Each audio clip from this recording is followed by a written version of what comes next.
Assalamualaikum dan salam sejahtera kepada semua, terutama sekali para pensyarah kita iaitu Madam Aslah dan sahabat-sahabat sekalian. Hari ini kami daripada Kumpulan 5 ingin membentangkan tajuk slide kami iaitu peranan Maqasid Syariah dalam pembinaan tamadun Islam.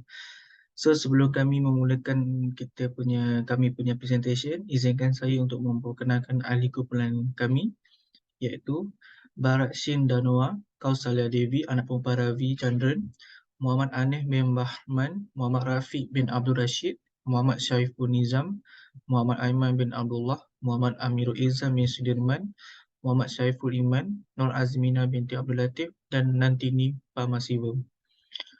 Dan ini seterusnya kita akan pergi kepada isi kandungan.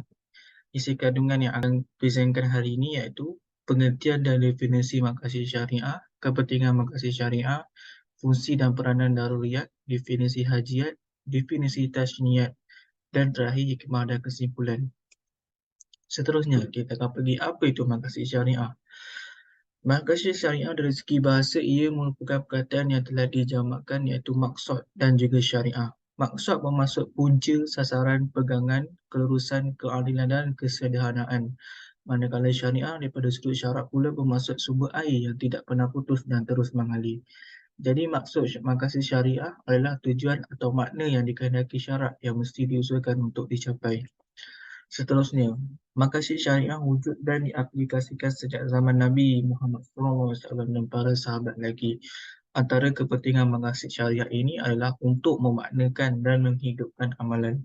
Contohnya, orang yang wajib berzakat, jika dia tidak faham tujuan dan faedah amalan tersebut, besar kemungkinan dia akan mengelak. Antara kepentingan lain adalah untuk mendapatkan kefahaman benar adalah penting untuk memahami maksud, itibati serta tujuan hukum akam fiqh. Seterusnya, saya akan serahkan kepada sahabat saya Nur Azmina untuk memberitahu apa itu kepentingan maqasid syariah dalam tamadun Islam. Assalamualaikum dan selamat sejahtera kepada rakan-rakan saya dan juga kepada Madam Ashla. Saya Nur Azmina binti Abdul Latif yang mempunyai ID 012-0202-1174 dan merupakan pelajar kepada Bachelor in Islamic Finance. So, bahagian saya ialah kepentingan maqasid syariah. Maqasid syariah, kepentingan pertama dia ialah usahawan sosial dapat menjalankan aktiviti keusahawanan sosial Islam secara langsung dengan adanya pendekatan maqasid syariah yang jelas. Kedua, segala perkara sosial yang dilaksanakan akan bertepatan dengan kehendak syarak yang mana memberi keutamaan kepada produk dan perkhidmatan yang halal untuk menjaga maslahat masyarakat. Yang ketiga, memantapkan para fuqaha untuk mengeluarkan hukum dan menambahkan kefahaman dalam menetapkan sesuatu hukum, keputusan dan pelaksanaannya.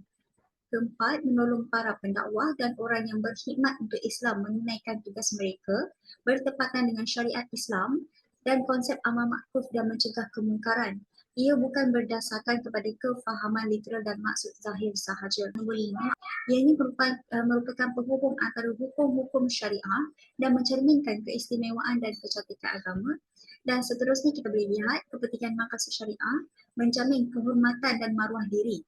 Islam amat mementingkan kehormatan dan maruah diri seseorang kerana ia merupakan sesuatu yang berharga dan ia perlu dijaga. Rasulullah SAW merupakan contoh tauladan yang terbaik bagi seluruh umat Islam di atas dunia ini. Sasiah baginda yang terpuji mencerminkan kesucian, keturunan, keindahan dan keagungan agama Islam. Dan yang terakhir sekali untuk kepentingan maqasid syariah ialah memelihara kesucian dan kepercayaan beragama. Hal ini dikatakan demikian kerana kedatangan Islam adalah untuk membebaskan minda dan kepercayaan manusia daripada dibelenggu oleh kepercayaan yang khurafat, tahyul dan syirik. Sekian daripada saya. Menjaga keselamatan agama. Matlamat syariah yang pertama dan terpenting adalah kehidupan seseorang Muslim ialah menjaga keselamatan agama. Agama menjadi peranan kualiti sebenar seorang Muslim dan amat berkait rapat dengan aspek kaidah. Dalam konteks berorganisasi, aspek keagamaan perlu dititiberatkan. Kegiatan yang dilaksanakan perlulah diagar-agar bercanggah dengan ajaran yang berteraskan faham tauhid serta tidak menggugat akidah yang dianui seseorang, membebaskan minda dan kepercayaan manusia dari belenggu kurafat, tauhid, bid'ah, munafik, ideologi dan taklid buta merupakan perkara utama yang ditegaskan menurut susun atau dihikraki Masjid Syariah. Islam datang untuk membebaskan minda dan kepercayaan manusia daripada belenggu kurafat, tauhid, kemunafikan dan kesyikiran.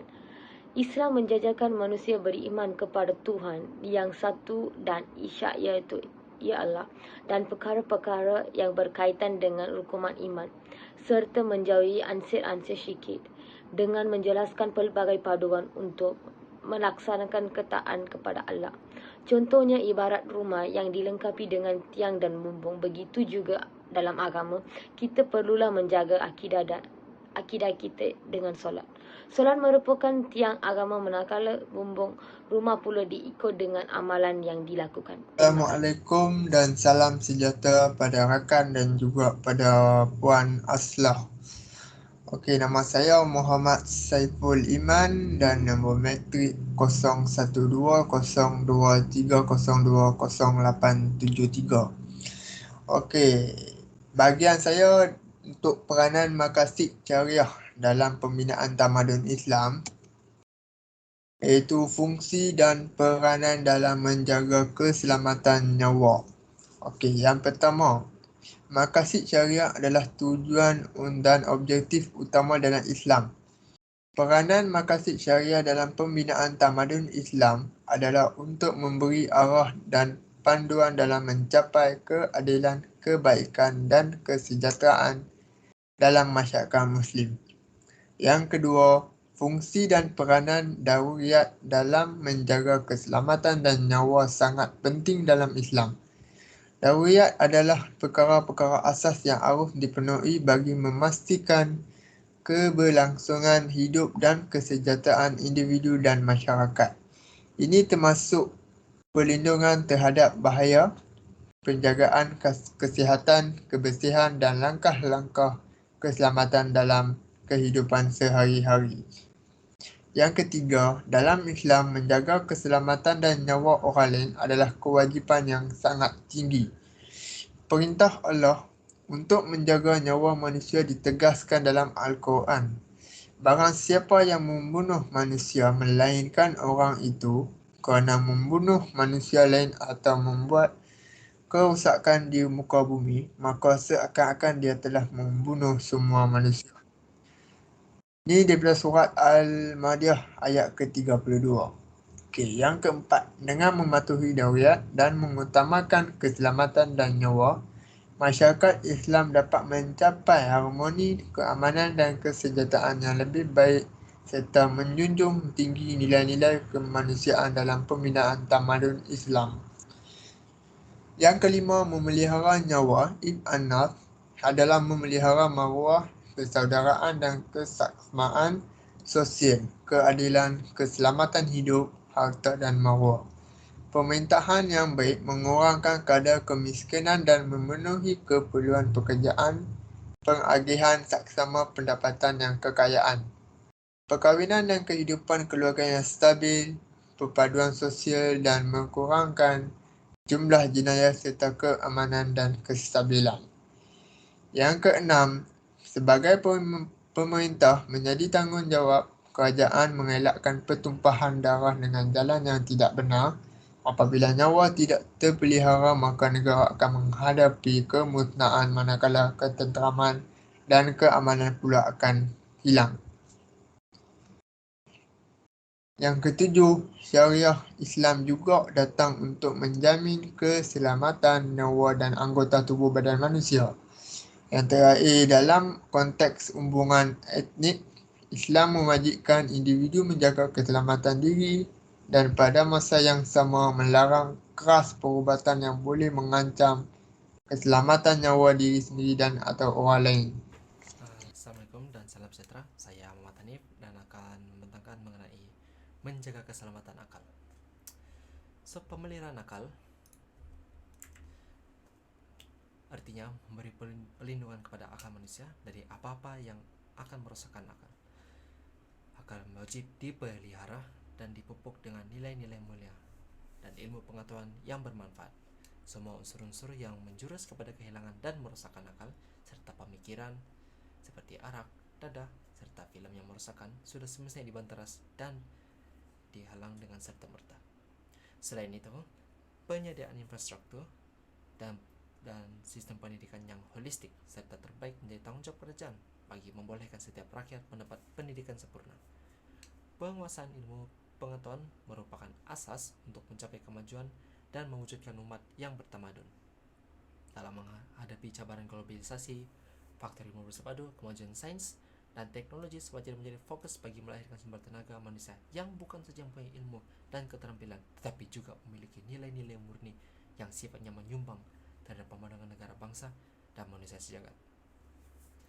Oleh sebab itu, kepentingan akal adalah semestinya diutamakan dari kepentingan keturunan. Assalamualaikum, nama saya Muhammad Rafiq. Akan peranan makasih syariah dalam pembinaan tamadun Islam.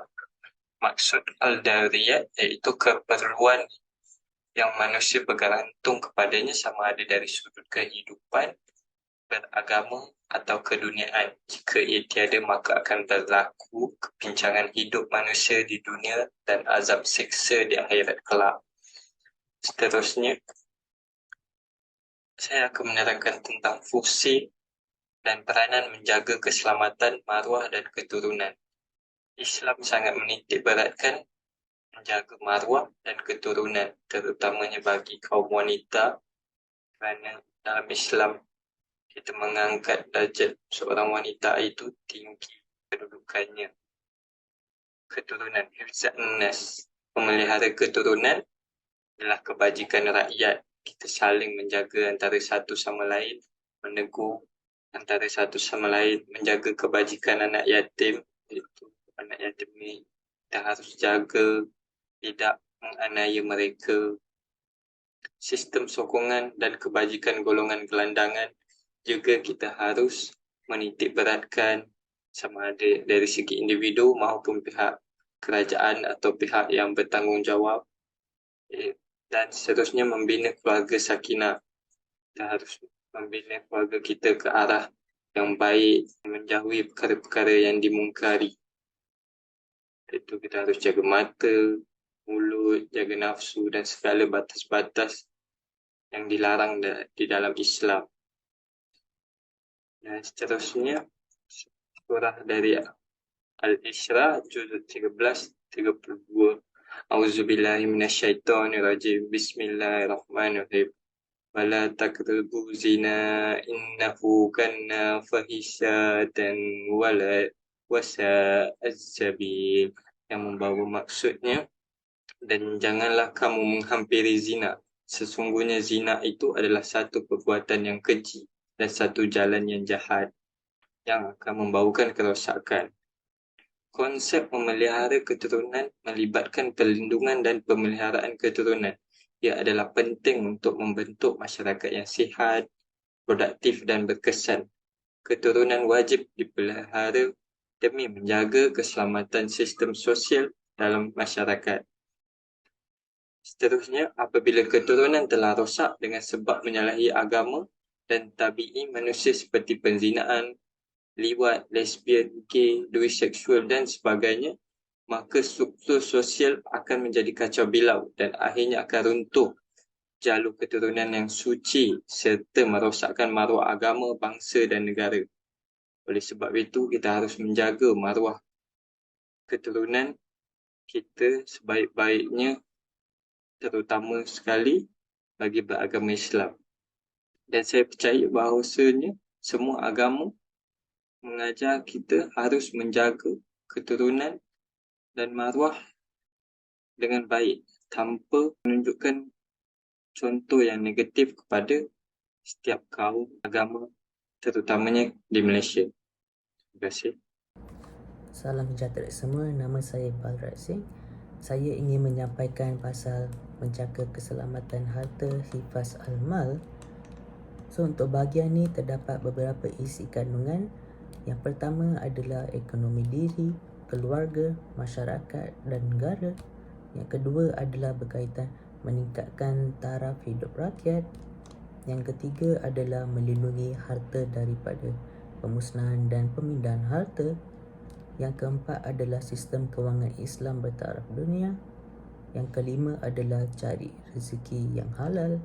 Dan yang keenam adalah penindasan riba, penipuan, rasuah, monopoli yang tidak seimbang, cetak rompak dan penipuan harta. So untuk bahagian ini adalah pasal menjaga keselamatan harta yang bermakna melindungi kekayaan masyarakat daripada pemusnahan ataupun pemindahan harta ke tangan orang yang lain dengan cara larangan yang tidak adil ataupun penafian hak.